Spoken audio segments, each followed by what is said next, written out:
So hey guys, finally the year of 2022 is coming to an end and the new year of 2023 is going to start. So what is going to be the new secret mantra, success mantra for the startups in the year 2023? दोनों category के लोग के लिए ये video useful है, एक जिनके पास already एक अपना बिजनेस है, स्टार्टअप है और जिनको ग्रो करना है 2023 में, या फिर दूसरे जिनके पास सिर्फ एक आइडिया है और जिनको अपना बिजनेस शुरू करना है 2023 में। अगर आपको ये जानना है तो फिर ये वीडियो जरूर आखिर तक देखना, काफी इंटरेस्टिंग और काफी यूजफुल होने वाला है।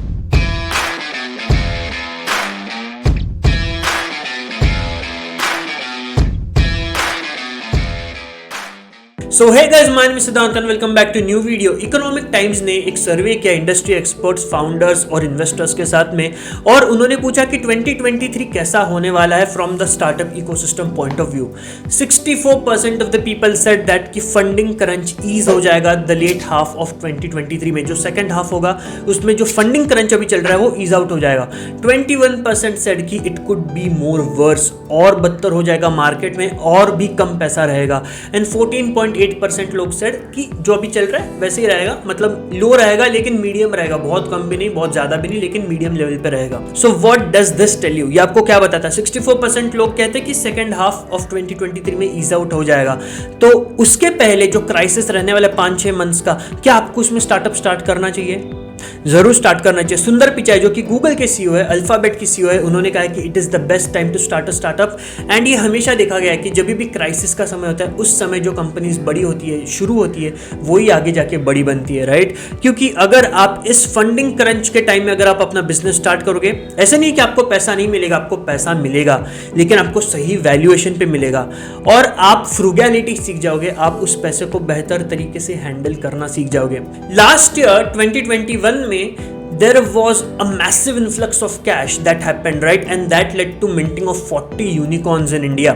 40 यूनिकॉर्न यानी कि $1 बिलियन से ज़्यादा वैल्यूएशन की कंपनीज बनी पिछले साल, क्योंकि इतना मैसिव इन्फ्लक्स था कैश का। कोविड के टाइम में इतनी सारी अपॉर्चुनिटीज़, इतने सारे नए सेक्टर्स खुले और उस समय इतनी कम इन्वेस्टमेंट थी कि वो 2021 में कोविड के रूल्स ईज आउट होते ही, बिजनेस नॉर्मल पे आते ही सारा पैसा मार्केट में आ गया। एंड लोगों ने ये इग्नोर कर दिया कि बाहर दुनिया में काफ़ी सारी चीज़ें गलत भी चल रही है, काफ़ी सारे डाउन टर्न्स भी आ रहे हैं जिसके इफेक्ट्स आगे जाके दिखेंगे, राइट? जैसे कि यूक्रेन वॉर के काफ़ी मेजर इफेक्ट्स हमें लगता है कि सिर्फ रशिया और यूक्रेन के बीच में, लेकिन वो काफ़ी सारे ग्लोबल इकोनॉमिक पैरामीटर्स को हर्ट करता है जो हमें अफेक्ट करता है। यूएस के काफ़ी सारे बड़े बैंकों ने अपने इंटरेस्ट रेट्स हाइक कर दिए क्योंकि यूएस मोस्ट प्रोबेबली एक रिसेशन में एंटर करने वाले या फिर ऑलरेडी कर चुका है। तो ऐसे काफ़ी सारे मेजर इवेंट्स हुए जो कि इकोनॉमिक इकोसिस्टम को अफेक्ट कर रहे हैं दुनिया भर में, राइट? क्योंकि इंडिया में काफी सारे इन्वेस्टर्स, फॉरेन फंड्स भी है, राइट? फॉरेन इन्वेस्टर्स भी है, फॉरेन वीसीज भी है जो इंडियन स्टार्टअप्स में इन्वेस्ट करते हैं। तो अगर उनके पास रिसेशन आने वाला है, अगर उनके पास कुछ इकोनॉमिक सिचुएशन टफ है, तो वो डेफिनेटली ज्यादा पैसा नहीं लगाएंगे। अगर पैसा लगाएंगे तो बहुत फ्रूगली लगाएंगे, राइट? एंड ये अभी चल क्या रहा है इंडिया में, ये अब मैं अगर कहूँ तो ये कुछ नेगेटिव नहीं हो रहा है, ये सिर्फ एक वैल्यूएशन या फिर मार्केट करेक्शन जिसे हम लोग कहते हैं वो हो रहा है। एंड 2021 में इतना मैसिव कैश इन्फ्लक्स आया कि उन्होंने इतने हाई वैल्यूएशंस दे दिए स्टार्टअप्स को जो आप जस्टिफाई नहीं कर सकते, राइट? कि लॉस मेकिंग स्टार्टअप्स है, कैश बर्निंग स्टार्टअप्स है, लेकिन फिर भी पैसा आ रहा है, वैल्यूएशन पे वैल्यूएशन। तो ये सिर्फ एक वैल्यूएशन करेक्शन या फिर मार्केट करेक्शन चल रहा है, एंड जिसकी वजह से हम लोग इसे डाउन टर्न कह रहे हैं। वैसे ये डाउन टर्न है नहीं, क्योंकि आप अगर देखोगे तो कुछ साल पहले तक, आज ये इस साल जो फंडिंग मिली है 2022 में, ये बहुत ज़्यादा है पहले कुछ सालों के मुकाबले, लेकिन अगर आप सिर्फ लास्ट ईयर से कंपेयर करोगे तो ये 30% कम है, क्योंकि 2021 में टोटल 35.4 बिलियन पैसा आया था और 2022 में 23.7 बिलियन पैसा आया, मतलब 30% ड्रॉप है। लेकिन फिर भी 23.7 billion is not a less amount, right? काफ़ी सारा पैसा फिर भी आया था। तो इसमें एक बिगेस्ट टेक अवे जो सारे स्टार्टअप फाउंडर्स के लिए, एंटरप्रेन्योर्स के लिए, वो है conserve cash and focus on profitable growth, right? क्योंकि आगे जाके अगर रिसेशन जैसा टाइम आया या फिर इससे भी कम फंडिंग मिली तो आपके पास कैश होनी चाहिए, राइट? तो कंजर्व कैश और प्रॉफिटेबिलिटी के ऊपर फोकस करिए, क्योंकि वही आपके बिजनेस को सस्टेनेबल बनाएगा, नहीं तो आप हमेशा इन्वेस्टर के कैपिटल के ऊपर डिपेंडेंट रहोगे। साहिल गोयल जो कि शिप रॉकेट जैसे एक यूनिकॉर्न स्टार्टअप के फाउंडर है, तो उन्होंने कहा कि moving up every revenue driving initiative and retiring every non essential cost is the key. तो हर एक इनिशिएटिव जो आपका रेवेन्यू बढ़ाएगा उसके अंदर इंप्लीमेंट करो, उसको आगे बढ़ाओ और हर एक नॉन एसेंशियल चीज जो आपको अननेसेसरीली कॉस्ट कर रही है उसको कम करो, उसको काट दो।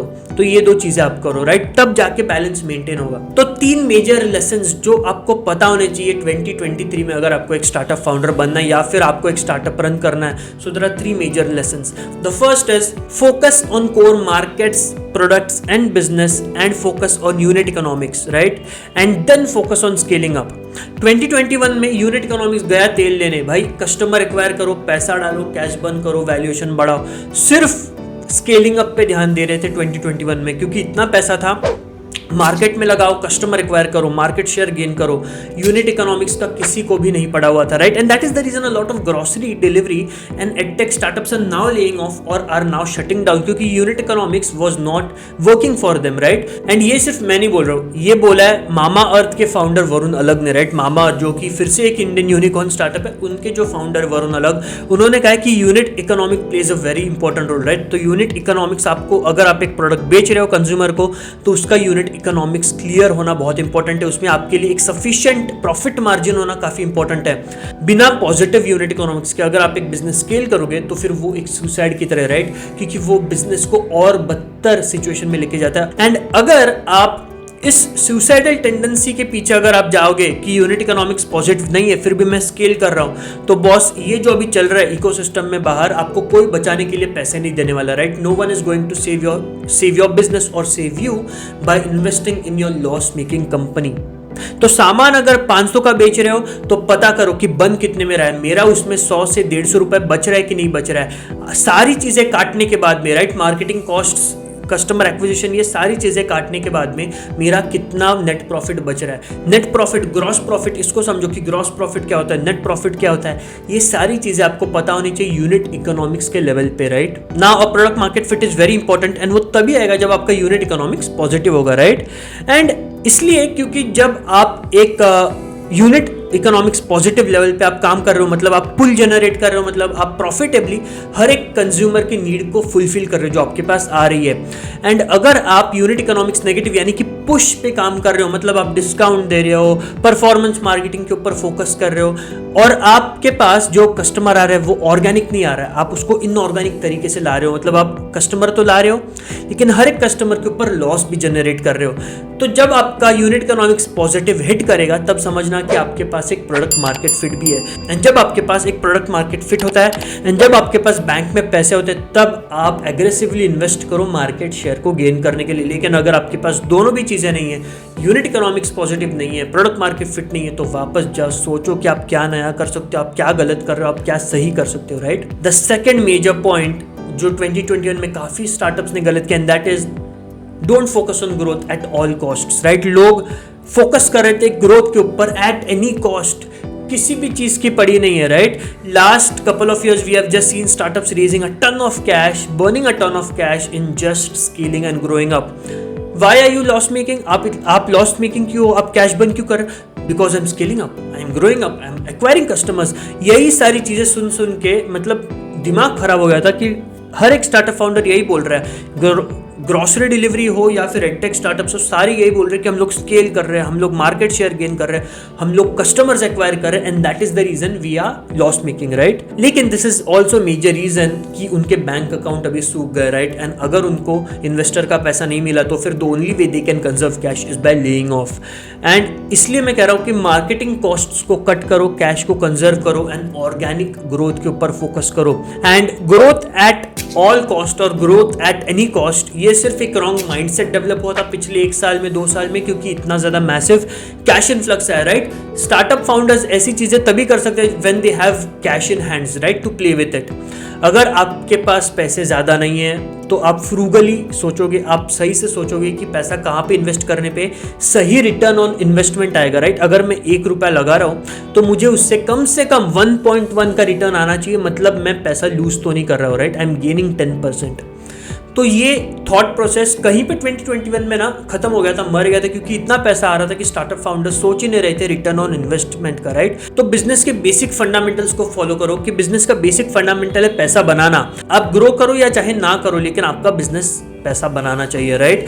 And many people have this wrong notion that growth अगर आप करोगे तो प्रॉफिटेबिलिटी नहीं आएगी, राइट। लेकिन growth and profitability can work in tandem, right. And जब ये दोनों साथ में काम करेंगे तब आप उस गोल्डन स्पॉट को हिट करते हो जहां पे आपका बिजनेस बढ़ भी रहा है और सस्टेनेबली बढ़ रहा है, इंडिपेंडेंटली बढ़ रहा है, right. So focus on growth but on a profitable growth. Now third and the last but not the least major point is IPOs only for profitable firms. Now this is something that we are going to see until 2024 कि loss making startups ना public नहीं जाएंगे, right, and सिर्फ profitable companies जिन्होंने trust और brand build किया वही IPO के लिए जाएंगे 2024 तक। कोई भी मतलब 2024 के बाद भी loss making startups I don't think they will even dare to think of going public, क्योंकि पेटीएम, पॉलिसी बाजार, नायका, जोमैटो सारे लॉस मेकिंग स्टार्टअप्स आईपीओ के लिए गए थे, लेकिन they have taken huge beating at the stock market, right. Paytm जैसी company जो $20 बिलियन पे थी आज 6 या 7 बिलियन पे बैठी है, मार्केट कैप उसका आधे से भी कम हो गया, राइट।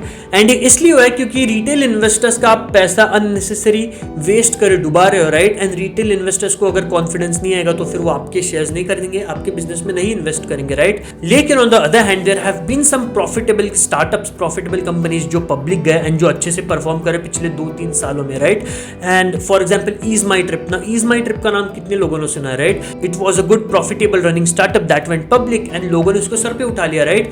अभी अच्छे से परफॉर्म कर रहा है, 3 साल से अच्छे से स्टेबल चल रहा है, राइट, स्टॉक मार्केट पे। Mamaearth is also planning to go public, right, next year because 943 crore का रेवेन्यू है। They have made a net profit of 14.4 crore for the first year, positive net profit, so they have turn profitable. Also Mamaearth has build that brand and trust amongst people, right, and therefore they are planning to go public soon at a valuation of $1.2 billion. So the key is अगर profitable business है, अगर एक brand बन चुका है जो trust देता है लोगों को, तो ही वो कंपनीज पब्लिक जाएंगे, नहीं तो फिर नहीं जाएंगे। मैं जानता हूँ ये काफी लोगों के लिए वैलिड नहीं होगा जो ये वीडियो देख रहे हैं, लेकिन अगर आपका एक ड्रीम है कि आपको कंपनी पब्लिक लेके जानी है, हर एक बिजनेसमैन को, एंटरप्रेन्योर का ड्रीम होता है to take his company to an IPO, right. तो अगर आपका ड्रीम है तो आज से प्रॉफिटेबिलिटी, ग्रोथ पे फोकस करो, राइट, ट्रस्ट बिल्डिंग पे फोकस करो, ब्रांड बिल्डिंग पे फोकस करो। एंड जब आपके पास ये 3 चीजें आएंगी, ट्रस्ट, प्रॉफिटेबिलिटी और ग्रोथ, तब आपका बिजनेस सही से चलेगा एंड तब आप उसे लॉन्ग टर्म में एक आईपीओ के लिए लेके जा सकते हो। So guys, that's it from my side. 2023 is going to be an amazing year. Trust me, आपके जो भी सारे सपने होंगे आप इंप्लीमेंट करिए, मेहनत करिए, कंसिस्टेंसी रखिए, पेशेंस रखिए, रेजिलियंस रखिए, and trust me, all of your dreams will come true. A very important characteristic और नेचर और habit of an entrepreneur is to be optimistic, right. दुनिया में कितनी भी सारी बुरी चीज़ें चल रही हो, लेकिन एक एंटरप्रेन्योर हमेशा ऑप्टिमिस्टिक होता है, हमेशा अच्छी चीज़ों के बारे में सोचता है, हमेशा अपॉर्चुनिटीज ढूंढता है, right. So guys, that's it for today's video. I hope आपको ये वीडियो पसंद आया। अगर वीडियो पसंद आए तो लाइक करिए, शेयर करिए, कमेंट करिए। Do not forget to subscribe to the channel. Also hit the bell icon to receive the latest notifications of my videos on time. And I will see you in the next video. Till then, goodbye. Take care. Thank you.